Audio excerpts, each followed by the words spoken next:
Second? Second. All those in favor? Aye. Start again. Okay. It does say that it's recording, but I don't know, like. Yeah, we're not seeing anything on the screen. Yeah. Okay, I can do this. Welcome to the November 2nd, 2023 meeting of the New York City Campaign Finance Board. The first item on our agenda is the approval of the minutes from September 21. I move their approval. Is there a second? Second. All those in favor? Aye. Opposed, abstention? Motion carries. The next item on our agenda is the report of the chair. And so, well, I've already welcomed you, so let me begin by saying that this year's general election is in full swing as we kicked off the first day of early voting last week, Saturday, October 28th. New Yorkers have until this upcoming Sunday, November 5th, to vote early in this year's general elections. The last day to vote in the 2020 general election will be next week, Tuesday, November 7th. In today's meeting, the board will be voting on two matters, including the final public funds payment for this election cycle and penalties against three committees, two campaigns from the 2021 election cycle and one from a 2019 special election. Okay, the next item on our agenda is the report of the executive director. So, Amy? I don't have much to report, but I just want to congratulate the staff in their work on yet another election, although much of our staff will be out trying to get out the vote for this elections, which is on Tuesday, and early voting, which started on Saturday. So I encourage everyone to go out and vote. Remember to flip your ballot because there are ballot questions on the ballot. And I just want to commend all the hard work that our staff has done, in this election. Will have been my 9th citywide election with the CFB. So I've seen a lot of them, and again, always trying to improve our processes and the work that we do, and really commend the staff on the hard work that they do to make the elections run in New York City. You're here. Thank you. The next item on our agenda involves the public funds payment we made on October 13th, which was approved by myself, by the chair, pursuant to my delegated authority. It is now incumbent upon the board to ratify that prior payment. So I'll let someone else make that motion. So move. Is there a second? Second. All those in favor? Aye. Opposed, abstentions, motion carries. Turning to today's public funds payments, I'll ask our executive director, Amy Lopres, to set forth what those payments are before we approve them. So the staff is recommending the following payments to the board. In Council District 1, Christopher Marte, $21,549. Helen Q, $42,970. In District 3, Robert Bobrick, $47,176. Eric Botcher, $2,300. In District 4, Keith Powers, $6,542. And Brian Robinson, $21,672. In District 6, Gail Brewer, $33,109. And Diane DeStacio, $19,940. In District 11, Eric Dinowitz, $2,300. In District 12, Kevin Riley, $80.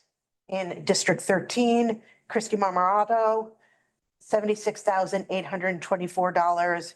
Marjorie Velasquez, $36,882. In District 14, Purina Sanchez, $1,098.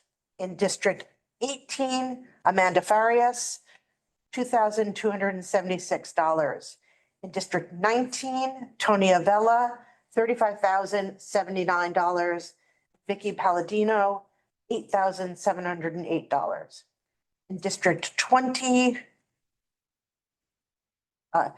Jiliang Chen, $9,440, and Yoching James Pye, $35,848, and Sandra Ung, $9,200. In District 22, Tiffany Caban, $9,200, and Kelly Klingman, $29,563. In District 23, Bernard Chow, $9,194, Linda Lee, $34,857. In District 24, James Gennaro, $8,451. In District 25, Fatima Bariab, $9,200. And Shikhar Krishnan, $30,327. In District 26, Marvin Jeffcoat, $6,065. Julie Wong, $6,862. In District 28, make sure I pronounce people's names correctly, Rusette Ramgopal, $2,300. In District 26, Sukhjinder Najjar, $2,606. And Lynn Schulman, $24,303. In District 33, Lincoln Wrestler, $2,300. In District 37, Sandy Nurse, $9,200. And Isaiah Vega, $43,312. In District 38, Alexis Avias, $4,267. And Paul Rodriguez, $79,608. In District 39, Shahana Hanif, $2,300.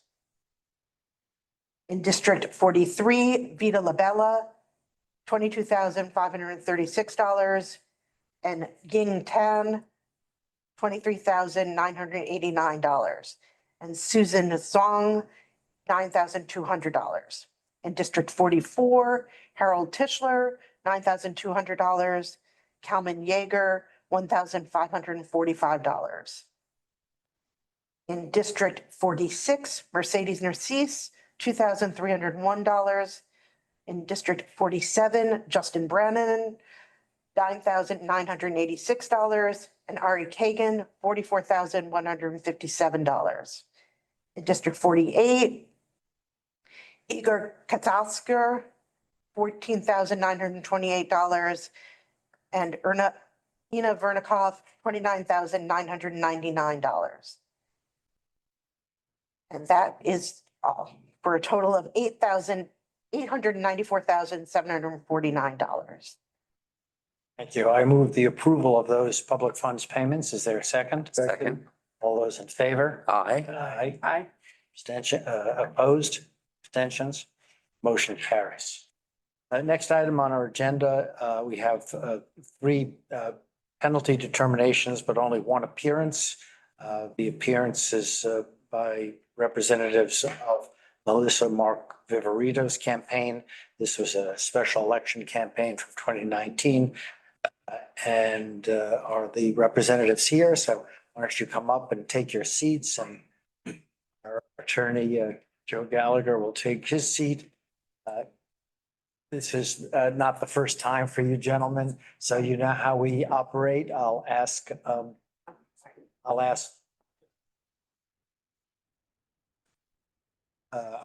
going to ask in a moment, Joe, to just sort of tee up the issue, and then you'll have an opportunity to talk. I'd like to note that board member Dawn Smalls is recused from deliberating or deciding on this matter, but for convenience, she's going to remain seated at the table. So Joe, why don't you go ahead? Thank you. Good morning, Chair Schaefer, members of the board, Interim Executive Director Lopres, Mr. Mark, Mr. Tagani, and Mr. Beckett Flores. I'm Joseph Gallagher, Interim General Counsel for the CFB. Appearing with me remotely today is Sonia Simos, an auditor at the CFB. And before the board this morning is the matter of the Melissa Mark Viverito campaign in the 2019 election for public advocate held on February 26, 2019. The campaign was a participant in the program and received public funds. CFB staff recommends that the board find the campaign committed the following 4 violations of the Act and board rules: failing to document transactions, failing to report transactions in daily pre-election disclosure statements, accepting an over-the-limit contribution, and making impermissible post-election expenditures. CFB staff further recommends the board make a post-election payment to the campaign, less any penalties assessed. The campaign contests some of these recommended violations and penalties. Okay. Gentlemen, the floor is yours. Thank you. Good morning, Chair Schaefer, board members, executive director, and thank you for your time. My name is Ardian Tigani. I'm here representing Beverly NYC. I'm joined this morning by my colleague Joshua Beckett Flores and by the campaign's treasurer, Randolph Mark. The committee contests the 4th alleged violation. It does not contest alleged violations 1, 2, or 3. Just for a point of clarification at the start, while the note here from the board staff was that we were contesting violation 1, we no longer contest this violation. The portions that we were contesting have been resolved. Regarding alleged violation 4, the committee contests the recommendation of a penalty for expenditures related to winding down the campaign and responding to the board's audit. As the committee stated in its response to the enforcement notice, the expenditures relate to the maintenance of the committee's email and cloud server drive servers with documentation contained therein required to properly respond to the phases of the post-election audit. While the CFB staff granted a month to end the subscription email services per its recommendation, the board, this particular expense involved more than just the ability to email campaign workers, vendors, and voters. It did contain original copies of invoices and communications that through the phases of the audit we wanted and needed to be able to refer to, which is permissible under board rules. As indicated by the procedural history, the committee was not presented with an initial documentation request until July 1st, 2019, over 4 months after the primary. Following the committee's response in September, the COVID-19 pandemic caused a very understandable but significant delay in the audit, and a draft audit report wasn't sent until August 9th, 2021. The committee did not receive an enforcement notice until January 19th of 2023, this year. Given the nature of the audit, the committee would not know what information is necessary for a response until the end of the audit and needed to maintain its Google Suite as a database of these communications and documents. Following the end of the campaign, the committee's treasurer did spend a significant portion of time attempting to archive and otherwise close the Google Suite without losing access to these records and documentation, but was told by Google representatives that this would not be possible. Any termination of payment would result in a loss of all data.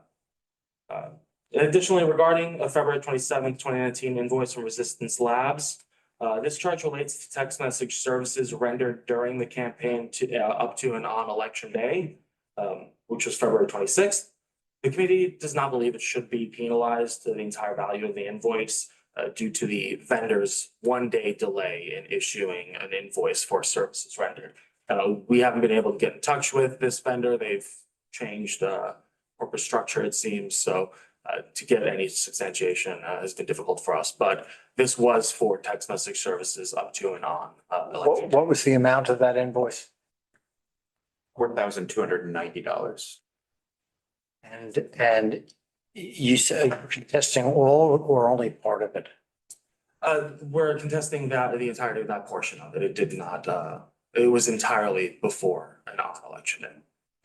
The $4,000. Yes, it was the practice of that vendor to invoice at the end of the month. Okay, keep going. Anything else? That's all. Otherwise, we want to thank you and the CFB staff for all the hard work that's been done. We're happy to take any questions. Yeah, Joe, would you like to respond? Sure. In terms of the Google Suite, if it sounds like reasonable reasons to keep it running, our practice is to allow campaigns to run software and email services for a month in addition to the month of the election, which these exceeded. That's all I have to say for that one. And for the Resistance Labs, the invoice was just insufficiently detailed, although the date of the invoice would make you presume that it was for the election. It was for additional text over the contract amount. Do you understand why there was an invoice that was over the contract amount? We have been able to communicate with the campaign manager about that specific, but it's our understanding it was just an additional buy of text messages. There was the original budget and then as the campaign went forward. How much over? It was the 4,290, the exact text number of text messages I could. No, no. Yeah, but what was the original contract? So you've got an addition of 4,000. What was the underlying contract for? Give me one moment. Order of magnitude. Oh, I think it was comparable, but I don't want to just speculate. Let me pull that up right now. Okay. While you're looking at that, Mr. Gallagher, if the campaign has to respond, what is the rationale for saying they can only maintain the Google Suite for a month if it contains documents or information that may be relevant to the audit? I mean, as they said, they tried to wind it down or transfer the data to another, to personal accounts or something to continue with the audit. I think it's just parsing all of the software and email services for months or years after campaign. We just assume past 2 months that if they're not wound down by that point, then they are considered impermissible. But I'm sure there are valid reasons to keep something open, and it might be worth looking at our audit procedures for the future for these types of services. And I mean, I will say that I guess, I mean, and I understand that this is what, that this is what this was for. The response implied that it was for email and which seemed, but but I understand now that it's like, this is, they tried all of your documents in the Google. Yeah. Yeah. I mean, now that we Yeah. know that it's Google's policy not to let you sort of separate out the emails from the underlying documents and save the underlying documents, we may want to take a look at our rule or guidelines on this point in the future, because this is going to come up again, I'm sure. Yeah. And so this is something we want to look at. I was just gonna say, I found that the total for resistance labs was 14,792. The 4,290 was in addition. Thank you to Sonia for. Yeah, so the original contract was for $14,792 in exchange for 110,000 conversations with a clause that any amount over that would be billed at 13 cents a text. So if we were to agree with your points, we would add together that invoice to the expense with Google, divide by 4 and lower the penalty in that amount. Is that right? That's right. So there's some labeled Google and some labeled Google Suite. I believe that's due to what we had entered as Google, or the campaign had entered as Google during the campaign, and then Google Suite being the name that appears on the bank statements on the charge. A number of these, as staff indicated, were found in bank statements that were provided later after the reporting obligation had expired. So I think that's just an entry difference between what appears on the statement and what we just put in as Google. In terms of Facebook, State Digital, are you contesting any of those? No, so Google and Facebook, the two charges there, we believe we're ad related, but we don't have any documentation of that, so we're not contesting based on just not being able And to. Blue State Digital, do we know what that is? That appears to be an additional invoice that was issued. We have not been able to get communication with that vendor, so we're not contesting. Anything else? For the Facebook, I'll say that the invoice shows that it was for Facebook ads, but for the period of February 25th to March 2nd. So it very may well be that Facebook doesn't allow you to buy ad time on a daily basis. So it might have been a weekly basis, and some of that led into the post-election period. I can. We don't know. We don't know how to parse it. Exactly. Okay. Hey, we got your points, so. It's only $67.58 anyway. Okay. You mean the second, there's Yeah. It's 900. 901 right above it. Oh, yeah, sorry. Okay, well, we thank you for your appearance. We're going to go into deliberations for a little while, come back and render a decision on this and the 2 other penalty matters before us. So we'll see you all in a few minutes. Thank you.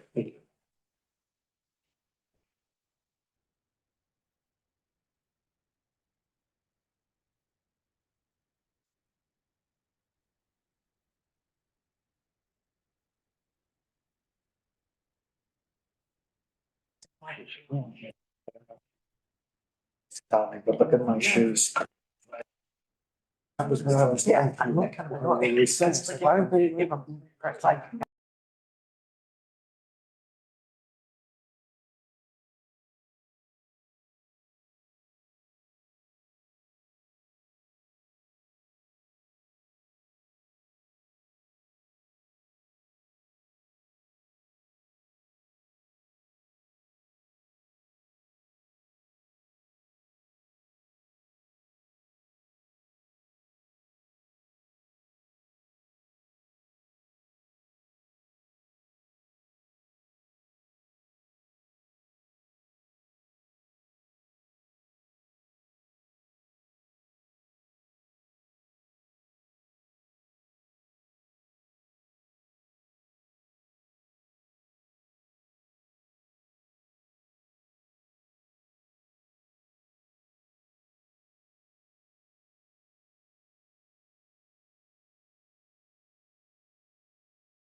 Okay, so the board has duly deliberated in the case of Melissa Mark Viverito without John Smalls. And here are our conclusions, which we'll vote on in just a moment. With respect to Donghui Zhang, candidate for city council, board proposes to find the following violations and impose the following penalties. We're going to take these all together. One, failing to report and document basic campaign functions and activities, $500. Two, making impermissible post-election expenditures, $323, for total penalties of $823. Next, Melissa Mark Viverito, a candidate for public advocate in the 2019 special election. Board proposes to find the following violations and impose the following penalties, as well as make the following recommendation for further public funds payments. One, failing to document transactions, $150. Two, late reporting of transactions in daily pre-election disclosure statements, $110. Three, accepting over the limit contributions, $250. Four, making impermissible post-election expenditures, $726, for total penalties of $1,236. There is a recommended public fund payment of $50,012, which with the penalties nets out at $48,776. Finally, with respect to the campaign of Sean Hayes, city council candidate 2021, the board proposes to find the following violation and impose the following penalty. One, failing to file disclosure statements, $1,125. I move that board make these findings and impose those penalties and public funds payments.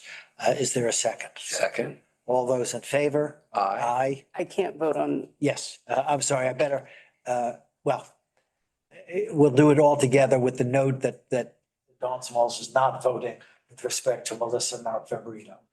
All those in favor? aye. Opposed? Abstentions? Motion carries. We have one other item of business. There was a complaint filed with respect to candidate William Rivera, which the staff is recommending to the board that we dismiss. I move that we dismiss the complaint. Is there a second? Second. All those in favor? Aye. Aye. Opposed? Abstentions? The motion carries. Finally, I propose we go into executive session and we will adjourn from executive session in as much as we have no matter that requires us to come back and vote on. I make that motion. Is there a second? Second. All those in favor? Aye. Opposed? Abstentions? We're done for today. Thank you all.